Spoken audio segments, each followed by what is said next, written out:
Coffee, camera, good to go.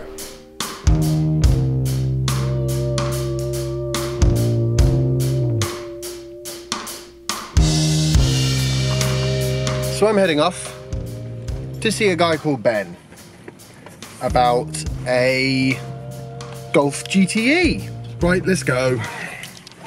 Never gonna guess. I'm late. I'm gonna have a sponsored week where I'm not late for anything and I never say the word late. It's not gonna work, is it? The other thing I need to remember to do, what's the other thing I need to remember to do? Oh yes, missing a camera from the front of the car. GoPro, handy. Don't forget your GoPro. Hello, Ben. Don't really need the sunnies anymore, do I? No, Hiya, how's it going? Day. Not bad. This thing's great fun. It makes it very easy to do interview type situations. Yeah. Anyway, I was thinking we could maybe have a quick look at your car and then I'd quite like some coffee. Yeah. Sound of that? Yeah, sounds awesome. Good. Definitely. So you've got a GTE, haven't you? Yes. So sort of plug in just. I'm going to get some stick from being a halfway house. Maybe. Well, I've seen your vlogs and you're not completely convinced by it. Well, actually, to be honest, I think as a stepping stone, plug-in hybrids are actually a really good idea. Is it quite powerful when it's just on electricity then? You know, is it still, how do I put this? Do you still have the full range of vehicular capabilities? Full performance? Yeah. No, it's, in electric it's 100 horsepower-ish. Yeah, 100 horsepower. So it is perfectly reasonable for driving around town. You're not going. It's not going to be like the old Prius where you sort of, if you rest your foot on the accelerator, it turns the gas engine on. Yeah, no, you can run it solely on electric for 30 miles the range, in theory. Right. But I never see more than 25, which is about a 15. Well, my journey's about 15 miles to work, and I can do that fine on a full charge. I have about 8 miles, 7 miles left, and then plug in at work and drive back, which is kind of the aim. So you actually basically do your whole commute on electricity? Yeah. That must save you a pile of money though, to be honest. It would do, but it's got a fully funded fuel card. So it's kind of... Oh right, so actually it's saving your employer money. Yeah, well, I'm not going to lie and say that I bought this. I bought it primarily for tax reasons initially. Yeah. And you know that lots of people start off that way. I think it is. It's on the company car list these days. They see the differences and see what they can be saving. But and I'm not. Yeah. So it's a better benefit in kind. Yeah, benefit in kind, much better. So it's only 7% at the moment with certain brackets. But is that what it's? Is it 7% for full electrics as well? Yeah. So it's in the same bracket because they did. I know they're putting it up then because when I first bought my car it was 0. Yeah, it was 0. And then it was 5, and now it's 7. Yeah, so last tax year it was 5. I think the year before was 0 for fully electric or 0 emission cars. Yeah. So that's they are closing that loophole as such, I suppose. But it's still. They don't want to close it too much because until EVs can. I mean, it'll be different when you can pick up for the same price a 200+ mile range EV. Oh, yeah. Then they won't need the incentives in the same way. Well, no. I mean, and that's exactly. I mean, for having this. From before, I would never have considered a fully electric car.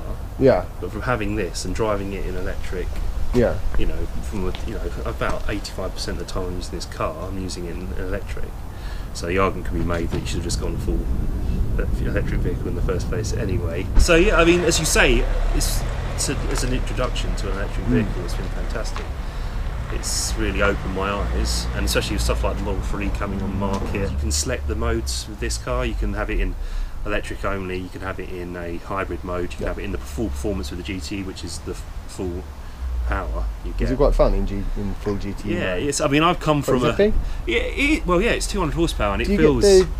Do you get the electric sort of instant acceleration? That's what you get initially. That's what I found, because I came from like a 125i petrol BMW, which was 230 horsepower, so it wasn't slow. Yeah. But where this is different and where it's, I think, a better car for it, is that the electric motor giving you the initial torque, the initial leap off the line. Yeah. So it's as quick as any car I've ever owned, ever driven, up to 30 miles an hour, easy. I mean, it doesn't. Yeah, that's what electric motors are great for. Yeah, it is brilliant. I mean, then again, it has. I mean, but it runs through a standard 7-speed. Well, it's not so much standard, but it's a DSG 7-speed gearbox, so it's not a single drive.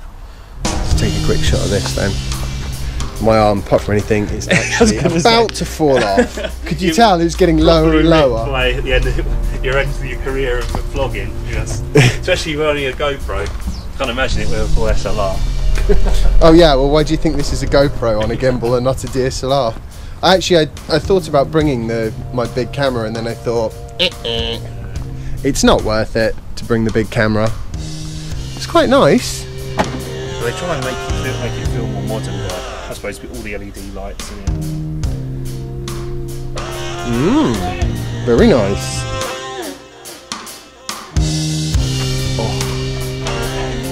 It's going to take hours for that arm to recover now. It's heavier than, you know, it's heavier than my last gimbal, to be honest. It's like anything you hold for a bit longer than you'd normally have. Even if you hold your own arm up for longer than a couple of minutes, it starts feeling heavy. Good exercise. Does external mic make a lot of difference? Is it Huge a bit difference? Built-in mic on a GoPro is awful. So yeah, my friend does a lot of. It's also very wind resistant. So I mean, out here at the moment, you won't pick up any wind noise at all. Whereas if you took that out, the sound would be pretty much unusable.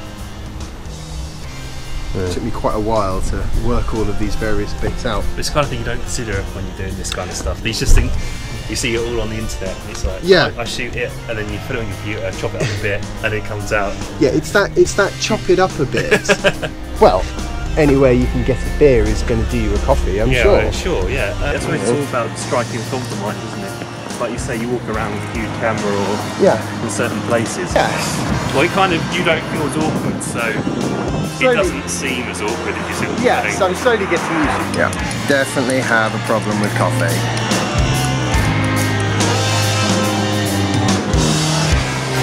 Oh, it's good.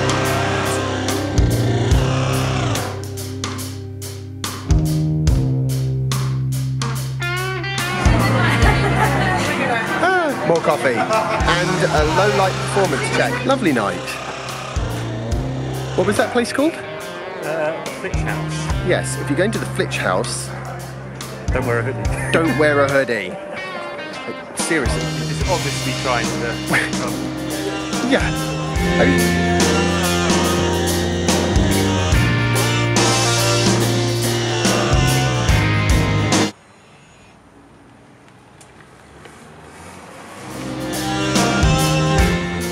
That's the sound cars should make when they're driving along. I like Golfs. And I like anything powered by electricity. So there you go. Plug-in hybrids. The gateway drug to EV Nirvana. Right, time to get home. I hope you've enjoyed today's vlog post. If you have, remember to like it and share it and subscribe if you haven't already. And I'll see you tomorrow for the next installment of my daily vlog. Bye!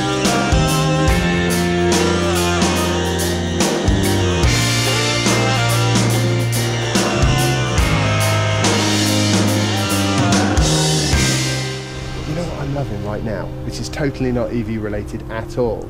I like so really meet people who are, you know, taller than me. It's brilliant. It makes a really nice change.